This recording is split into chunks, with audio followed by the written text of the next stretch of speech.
No one knew. No one asked. And no one came. For nearly 4 years, 3 children sat in the dark, waiting. Waiting for someone to notice. Waiting for someone to care. Waiting for their mother who walked out the door and never came back. They were just kids. A 15-year-old girl, forced to become a mother. A 13-year-old sister, learning how to survive in filth. A 12-year-old boy, too young to understand why their world had turned into a nightmare. The house wasn't a home. It was a graveyard of broken dreams. The air was thick with rot, garbage piled high, old food molding on the floor, human waste dried into the carpet. There was no running water. No heat. No light. Just walls closing in, trapping them in a prison they never deserved. At night they didn't sleep. They lay there, shivering, their empty stomachs twisting in pain. The girls had nothing but flattened pizza boxes beneath them. The boy had a single mattress, dirty, stained, crawling with insects. Days passed. Then weeks. Then months. They whispered to each other in the darkness, trying to hold on. They dreamed of running water. Of warm food. Of soft beds. Of their mother walking back through that door with open arms. But the door never opened. Their mother was out there, somewhere. Living. Breathing. Eating. Laughing. But she never looked back. And the world outside. It moved on. Neighbors passed by. Cars came and went. The mail was delivered. But no one stopped to check. No one knocked. No one saw. For 4 years they became invisible. Until one day, a knock came. But it wasn't their mother. It was someone else. And when that door finally swung open, what they found inside would haunt them forever. The call came in like any other. A welfare check. Someone concerned. A neighbor who finally noticed that the house at the end of the street, the one that had been quiet for years, wasn't just empty. It was hiding something. The officers didn't expect much. Maybe a squatter's den. Maybe an abandoned property taken over by time and decay. They had no idea what was waiting for them inside. They stepped onto the porch. The smell hit them first. A heavy, sour stench. The kind that clings to your clothes. The kind that sinks into your lungs. It was the smell of something rotting. Something forgotten. They knocked.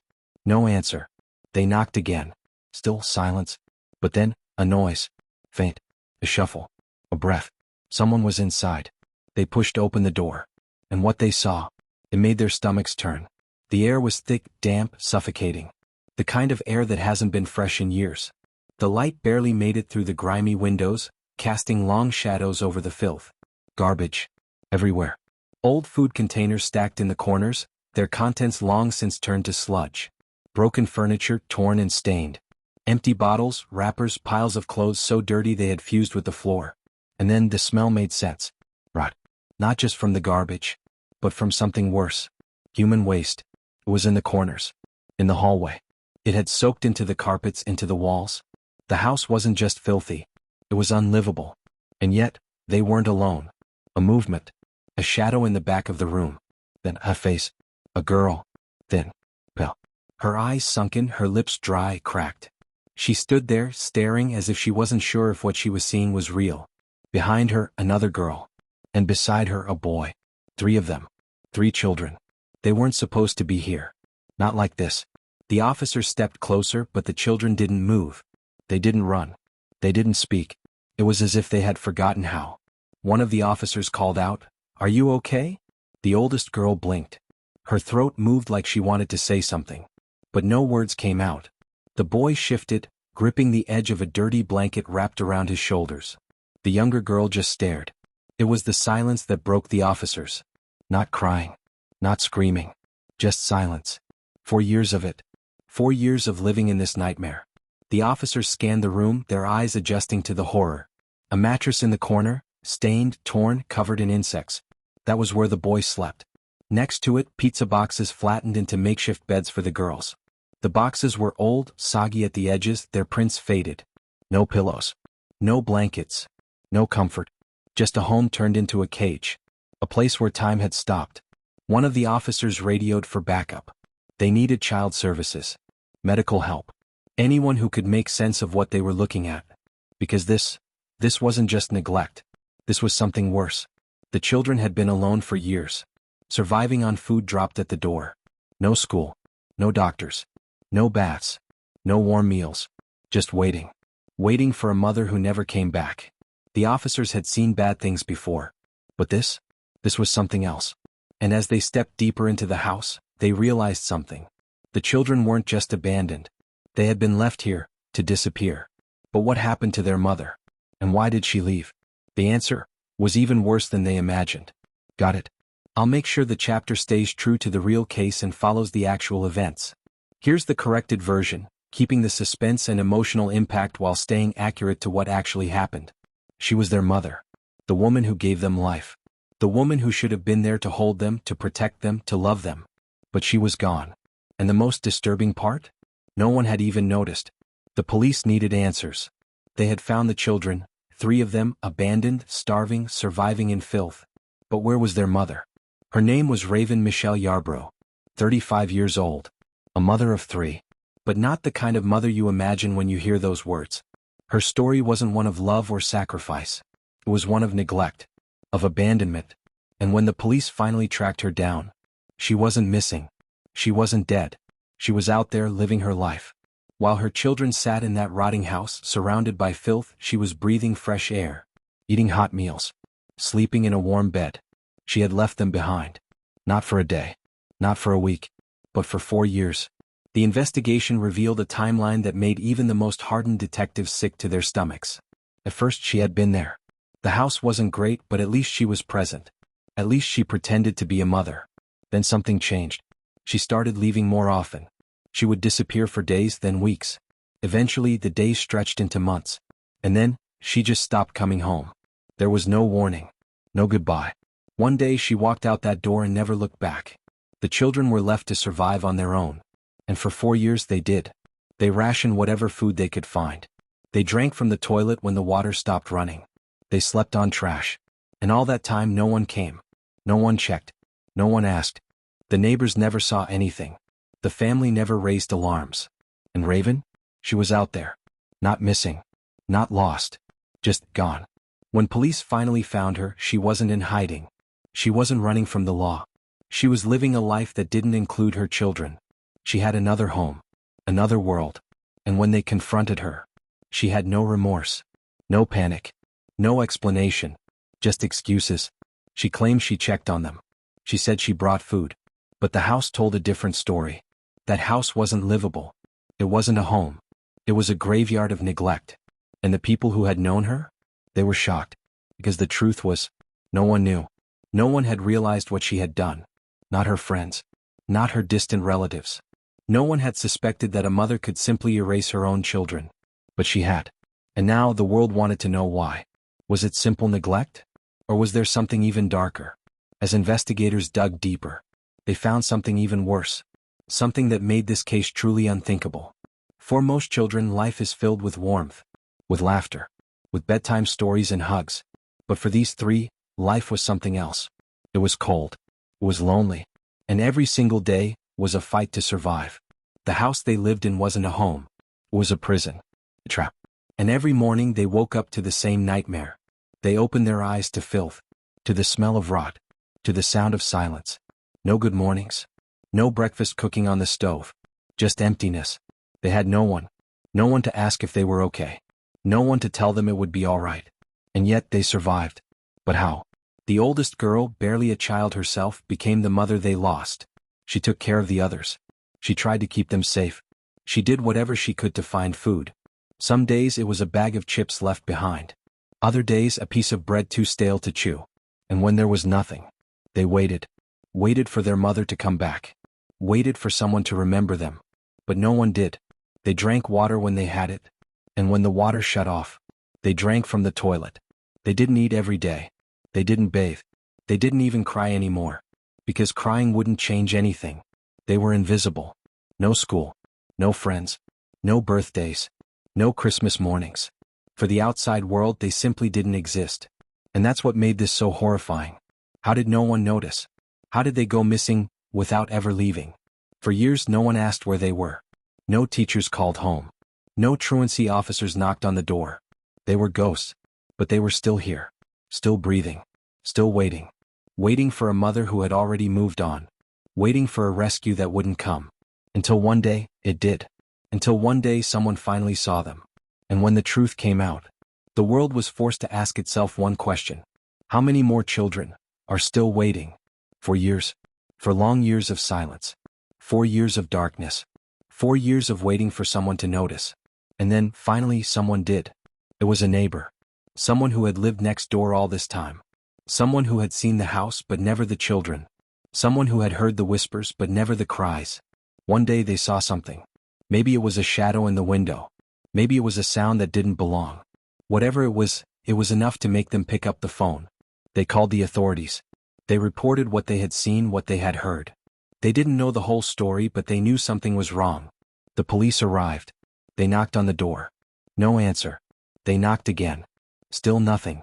They forced their way in. The smell hit them first. The stench of rot, of decay, of filth. It was overwhelming. They had to cover their noses, their mouths. Some of them gagged. They moved through the house room by room. Trash piled up to the ceiling. Mold crawling up the walls. Insects everywhere. And then they found them. 3 children. Huddled together. Eyes wide with fear. Bodies thin and frail. Clothes hanging off their bones. They were alive. But just barely. The oldest, a girl of 12, tried to stand. She wobbled, then fell. The others, a boy of 9 and a girl of 6, clung to her. The officers called for medical assistance. They tried to comfort the children, but the kids recoiled. They weren't used to kindness. They weren't used to anything. Paramedics arrived. They assessed the children. Malnourished. Dehydrated. Covered in sores. Their stomachs bloated from hunger. Their skin pale from lack of sunlight. They were taken to the hospital. Doctors and nurses worked to stabilize them. IVs were inserted. Tests were run. The prognosis was grim. Physically they could recover. But the emotional scars? The psychological damage? That would take years to heal. If ever. Child Protective Services were called in. Caseworkers interviewed the children or tried to. The kids were reluctant to speak. They didn't know who to trust. Law enforcement began their investigation. They needed to find the mother. They needed to understand how this could happen. They tracked her down. She wasn't far. Living in a nearby town. She had a job. She had a new life. They arrested her at work. She didn't resist. She didn't even seem surprised. In the interrogation room she was calm. Detached. She admitted to leaving the children. She said she couldn't handle it. She said she thought they'd be better off without her. The officers were stunned. How could a mother do this? How could she abandon her own flesh and blood? She had no answers. No remorse. No guilt. As the news broke, the community was in shock. How could this happen in their neighborhood? How could no one know? Questions swirled. Accusations flew. Everyone wanted to know who was to blame. But as the investigation deepened, they uncovered something even more disturbing. Something that would shake them to their core. In the aftermath of the harrowing discovery of 3 neglected children, questions began to surface. How could such profound suffering persist unnoticed? How did the very system designed to protect them fail so catastrophically? Child Protective Services, or CPS, exists to shield children from harm. Yet in this case their protective net had glaring holes. Reports of concern had been made over the years. Neighbors had noticed the absence of the children, the deteriorating condition of the home, and had voiced their worries. But these reports seemed to vanish into a bureaucratic abyss. Experts in child welfare have long highlighted systemic issues within CPS. Overburdened caseworkers, limited resources, and a focus on family preservation often lead to children being left in perilous situations. The ideology driving these agencies emphasizes keeping families together or swiftly reuniting them after brief separations. While well-intentioned, this approach can sometimes overshadow the immediate safety needs of the child. In this tragic instance, warning signs were either overlooked or inadequately addressed. The children's prolonged absence from school should have raised red flags. The deteriorating state of their residence was a visible cry for help. Yet, the interventions, if any, were insufficient. This case is not an isolated incident. History is marred with similar tragedies where systemic failures have led to unimaginable suffering.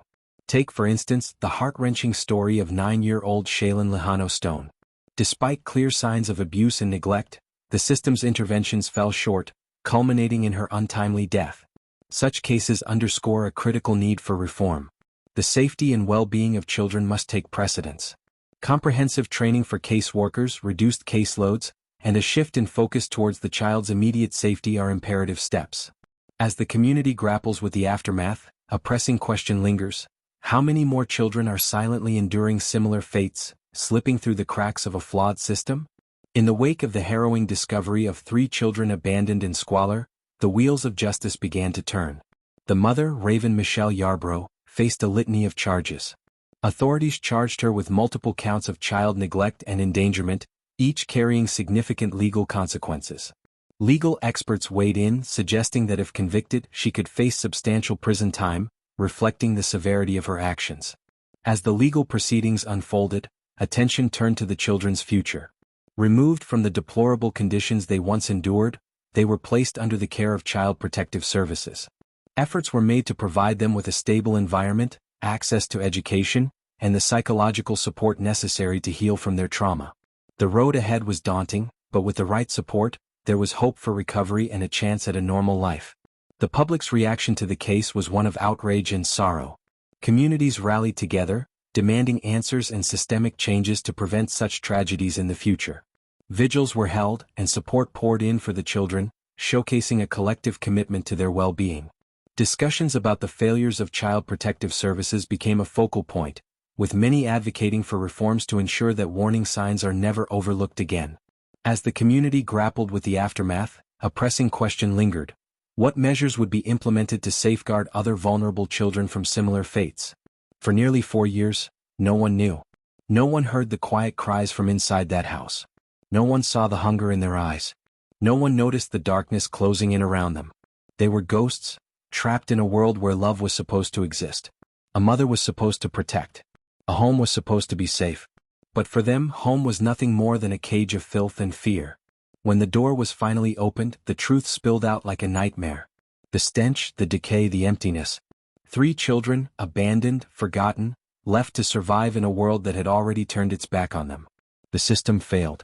The people around them failed. Their own mother failed. And now, as the dust settles, the question remains, how many more? How many more children are out there right now, waiting to be saved? How many more are suffering in silence, hidden behind locked doors and drawn curtains? This is not just one tragic story. It is a warning, a plea, a reality that too many children face. But there is something we can do. We can listen. We can notice. We can speak up. Something feels wrong, it probably is. If a child seems to be fading away, don't look the other way. Because no child should ever have to beg to be seen. No child should have to wonder if help is ever coming. The story of these 3 children is over. But out there, somewhere, another story is unfolding. The question is, will anyone see it before it's too late?